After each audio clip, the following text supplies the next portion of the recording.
આજે આપણે વાત કરીશું લેક્ચર 6. તો લેક્ચર 6 ની અંદર અહીં આપણે જોઈશું કે ફિનોલના ભૌતિક ગુણધર્મો.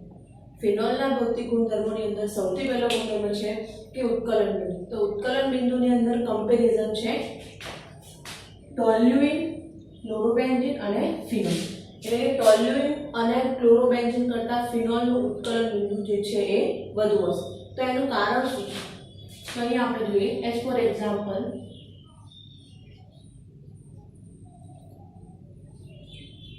ક્લોરોબેન્ઝીન, ટોલ્યુઇન અને ફિનોલ.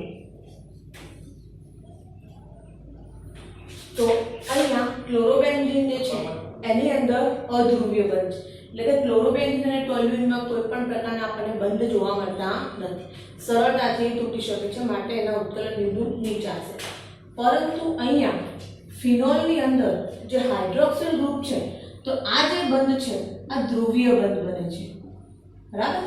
એટલે ફિનોલમાં OH બંધ એ ધ્રુવીય બંધ હોવાના લીધે ફિનોલનું જે ઉત્કલન બિંદુ છે એ ક્લોરોબેન્ઝીન અને ટોલ્યુઇન કરતાં વધુ હશે. સેમ કે ઓર્થોનાઇટ્રોફિનોલનું ગલન બિંદુ અને દ્રાવ્યતા એ પેરા અને મેટાનાઇટ્રોફિનોલ કરતાં ઓછું. તો એનું કારણ શું છે? તો અહીંયા આપણે ત્રણ બંધારણ જોઈશું. ઓર્થોનાઇટ્રોફિનોલ,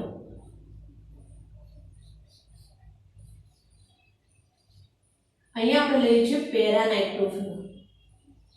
પેરાનાઇટ્રોફિનોલની અંદર નાઇટ્રોજન છે જે NO2 જે સમૂહ છે એ NO2 સમૂહની અંદર એનો જે બંધ છે એ આ પ્રકારે હશે કે અહીંયા નાઇટ્રોજન પાસે જે વેલેન્સી છે એ 1 2 3 4 અને 5 બંને ઇલેક્ટ્રોન આપી દે છે, એટલે પ્લસ ચાર્જ હશે. આની પાસે પોતાના ઉપરાંત નાઇટ્રોજનના ઇલેક્ટ્રોન આવશે એટલે માઈનસ ચાર્જ હશે. તો આ એક્ઝામ્પલ છે પેરાનાઇટ્રોફિનોલ. હવે પેરાનાઇટ્રોફિનોલનું જલીય દ્રાવણ લેવામાં આવે તો એમાં અસંખ્ય આ પ્રમાણે પેરાનાઇટ્રોફિનોલના અણુઓ હશે. તો બીજું અહીંયા આપણે એક્ઝામ્પલ લઈએ.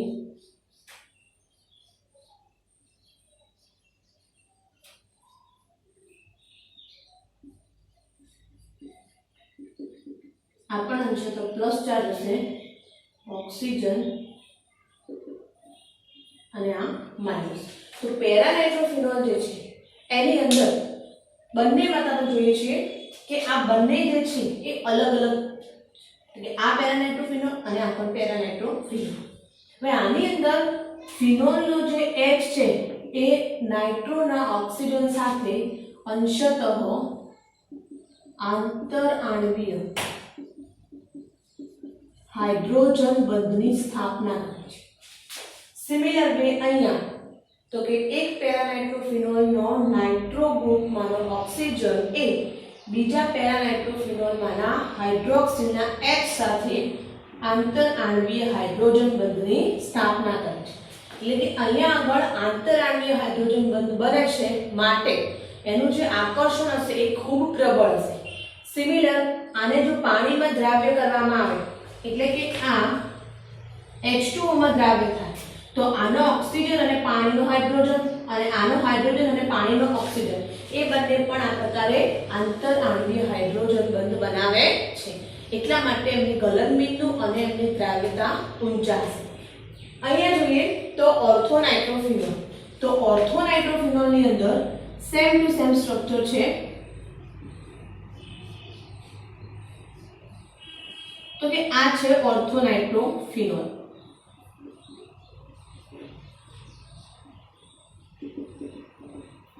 પ્લસ હવે ઓર્થોનાઇટ્રોફિનોલનો શું થશે? તો કે ઓર્થોનાઇટ્રોફિનોલની અંદર એક જ બંધ એક જ સ્ટ્રક્ચરમાં, એટલે કે આ જે ઓર્થોનાઇટ્રોફિનોલ છે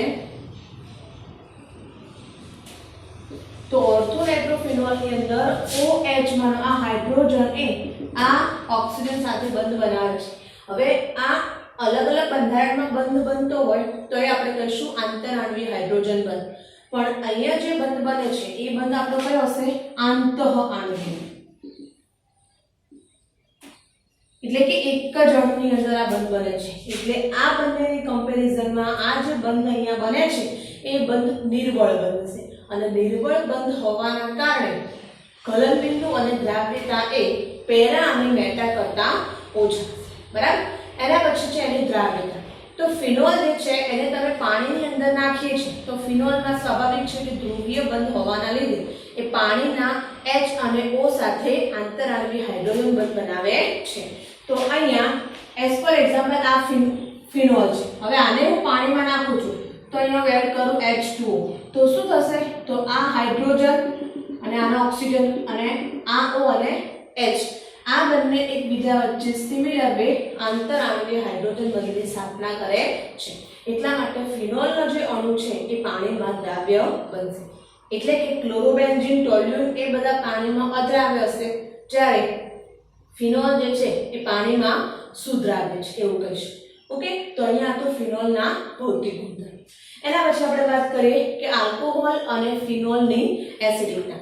હવે એસિડિકતા એ શું છે? તો એસિડિકતાને સમજવા માટે આપણને સિમ્પલ વસ્તુ ખબર હોવી જોઈએ કે કોઈ પણ સંયોજન છે એ વધુ ને વધુ એસિડ ક્યારે બને? તો જ્યારે એ સરળતાથી H ને રિમૂવ કરે છે, એટલે કે પ્રોટોનને સરળતાથી દૂર કરી શકે તો એ સરળતાથી એસિડ બને એવું કહી શકાય. તો અહીંયા આપણે વાત કરીએ કે આલ્કોહોલ જે છે એમાં OH બંધ એ ધ્રુવીય હોવાથી એ સહજ એસિડિક ગુણધર્મ ધરાવે છે. અહીંયા આપણે આલ્કોહોલનો એક્ઝામ્પલ લઈએ તો ROH પ્લસ H2O. હવે આ જે છે આલ્કોહોલ એની તમે પાણી સાથે પ્રક્રિયા કરશો.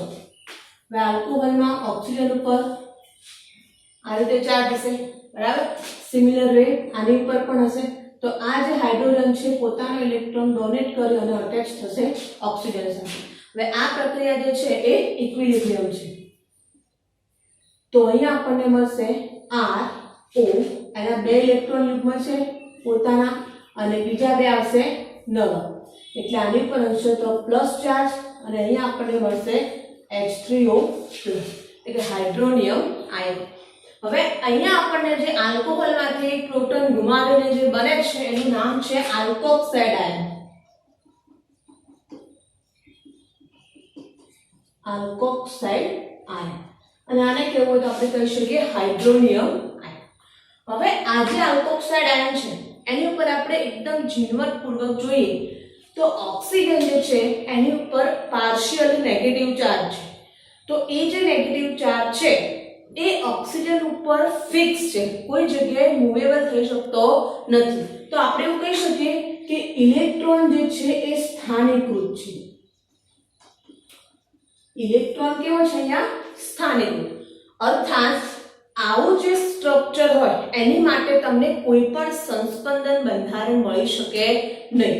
તો અહીંયા બીજો પોઈન્ટ છે કે આની માટે તમને સંસ્પંદન બંધારણ મળશે નહીં, બરાબર?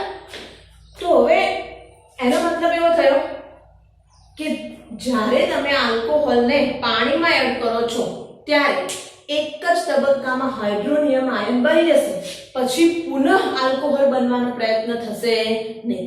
એટલા માટે આલ્કોહોલનું જે જલીય દ્રાવણ છે એ જલીય દ્રાવણમાં H3O+ એટલે કે હાઇડ્રોનિયમ આયનની સાંદ્રતા જળવાઈ રહેશે. માટે આલ્કોહોલનું જલીય દ્રાવણ છે એ એસિડિક ગુણધર્મ ધરાવે છે. ઓકે, હવે અહીંયા આપણને પ્રશ્ન થાય કે શું 1 ડિગ્રી 2 ડિગ્રી અને 3 ડિગ્રી આલ્કોહોલ છે એ એસિડિક ગુણધર્મ ધરાવે છે કે નહીં? તો એની વાત કરીએ તો સપોઝ કે અહીંયા આપણે લઈએ RCH2OH 1 ડિગ્રી આલ્કોહોલ, બરાબર? અહીંયા આપણે લઈએ RCR-OH 2 ડિગ્રી આલ્કોહોલ. સિમિલરલી અહીંયા આપણે લઈએ RCR'-R'-OH. તો આ છે ટર્શરી આલ્કોહોલ. તો આ પ્રમાણે 1 ડિગ્રી 2 ડિગ્રી અને ટર્શરી આલ્કોહોલ હોય તો શું આ જે જલીય દ્રાવણ છે એ એસિડિક ગુણધર્મ ધરાવે છે કે નહીં? તો એ આપણે કઈ રીતે સમજી શકીએ? તો અહીંયા આપણને એક વસ્તુ જોવા મળે છે કે આ જે R છે એ R એ કંઈક સૂચવે છે. તો R એ શું છે? તો R જે છે એ પોઝિટિવ ઇન્ડક્ટિવ ઇફેક્ટ ધરાવે છે, ધન પ્રેરિત અસર ધરાવે છે. બીજું કે R જે છે એ ઇલેક્ટ્રોન ડોનેટિંગ ગ્રુપ છે. કયું ગ્રુપ છે? ઇલેક્ટ્રોન ડોનેટિંગ, યાની કે મિથાઇલ હોય, ઇથાઇલ હોય, પ્રોપાઇલ હોય, એ પ્રમાણે આ શું છે? Electron donating. હવે ઇલેક્ટ્રોન ડોનેટિંગ જે સમૂહ છે એની લાક્ષણિકતા શું? તો જ્યારે એ ઇલેક્ટ્રોન ડોનેટિંગ સમૂહની હાજરી હશે ત્યારે આ જે બંધ છે એટલે કે આ કાર્બન અથવા તો આ જે CH CO બંધ છે એની પર ઇલેક્ટ્રોનની ઘનતા મેક્સિમમ કરી દેશે. તેની ઉપર નેગેટિવ ચાર્જ વધુ ને વધુ પ્રમાણમાં હશે. તો જેમ જેમ નેગેટિવ ચાર્જ વધુ હશે એમ એમ ઓક્સિજન જે છે એ સરળતાથી H+ ને છોડી શકશે નહીં.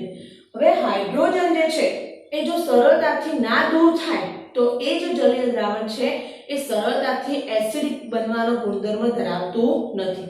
તો સિમ્પલ આપણે કહી શકીએ કે R ની સંખ્યા proportional to 1 એસિડિકતા.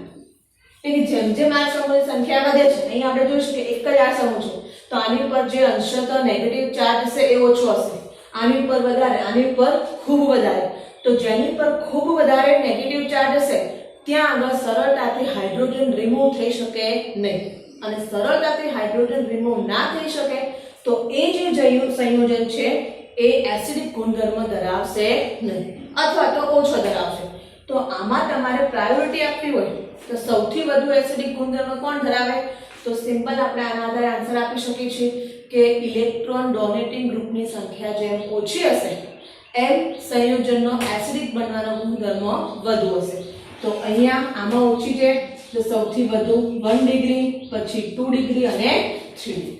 તો આ પ્રમાણે આપણે આલ્કોહોલની એસિડિકતા સમજીશું. એના પછી છે ફિનોલ. તો ફિનોલ જે છે એનું જલીય દ્રાવણ પણ એસિડિક ગુણધર્મ ધરાવે છે કે નહીં? તો એનો જવાબ પણ આપણને આ રીતે આયન ઉપરથી મળશે. તો અહીં આપણે એક્ઝામ્પલ લઈએ.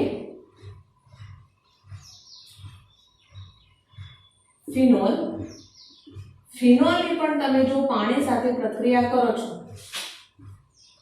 તો સિમિલર વે અહીંયા શું થશે? આ હાઇડ્રોજન અને ઇલેક્ટ્રોન આપી અને અહીંયા ઓક્સિજન સાથે આવશે તો અહીંયા આપણને મળશે આ રીતે ફિનોક્સાઇડ આયન અને H3O+. અહીંયા શું બનશે? Phenoxide ion. હવે બંને સ્ટ્રક્ચરમાં એક વસ્તુ કોમન છે કે આની અંદર ઓક્સિજન પર નેગેટિવ ચાર્જ છે, આની ઉપર પણ ઓક્સિજન પર નેગેટિવ ચાર્જ છે, પણ અહીંયા જે આલ્કોક્સાઇડ આયન છે એની ઉપર ઇલેક્ટ્રોન સ્થાનીકૃત છે, કોઈ જગ્યાએ મૂવ કરી શકતા નથી. બટ ફિનોક્સાઇડ આયનનું જો તમે સંસ્પંદન બંધારણ લો તો ફિનોક્સાઇડ આયનમાં તમને અહીંયા ઓર્થો અને પેરા અને ઓર્થો પર ઇલેક્ટ્રોન જે છે એ મૂવ થતા જોવા મળશે. એનો મતલબ એવું થયો કે અહીંયા આપણે લખવું પડે કે ઇલેક્ટ્રોન જે છે એ વિસ્થાનીકૃત છે. ઇલેક્ટ્રોન વિસ્થાનીકૃત છે ધેટ મીન્સ કે એના તમને રેઝોનન્સ સ્ટ્રક્ચર બી મળી શકે છે. તો અહીંયા આગળ તમને સંસ્પંદન બંધારણ મળશે. હવે પ્રશ્ન એ છે કે ફિનોલ જે છે બરાબર એ ફિનોલ પણ એસિડિક ગુણધર્મ ધરાવે છે, પણ એવો પ્રશ્ન હોય કે આલ્કોહોલ અને ફિનોલમાંથી વધુ એસિડિક ગુણધર્મ કોણ ધરાવે છે? તો એના જવાબમાં આપણે શું લખી શકીએ? ફિનોલ. એટલે કે ફિનોલનું જલીય દ્રાવણ છે એ આલ્કોહોલ કરતા વધુ એસિડિક છે. એનું કારણ એ છે કે અહીંયા ઓક્સિજન ઉપર ઇલેક્ટ્રોન જે છે સ્થાનીકૃત છે, એટલે ઓક્સિજન એ આમાંથી ફરી H+ સ્વીકારી અને ફરી સરળતાથી OH બનાવી દેશે, જ્યારે આમાં ઇલેક્ટ્રોન જે છે એ વિસ્થાનીકૃત છે એટલે કે સંસ્પંદન બંધારણ જોવા મળે છે. ધેટ મીન્સ આમાંથી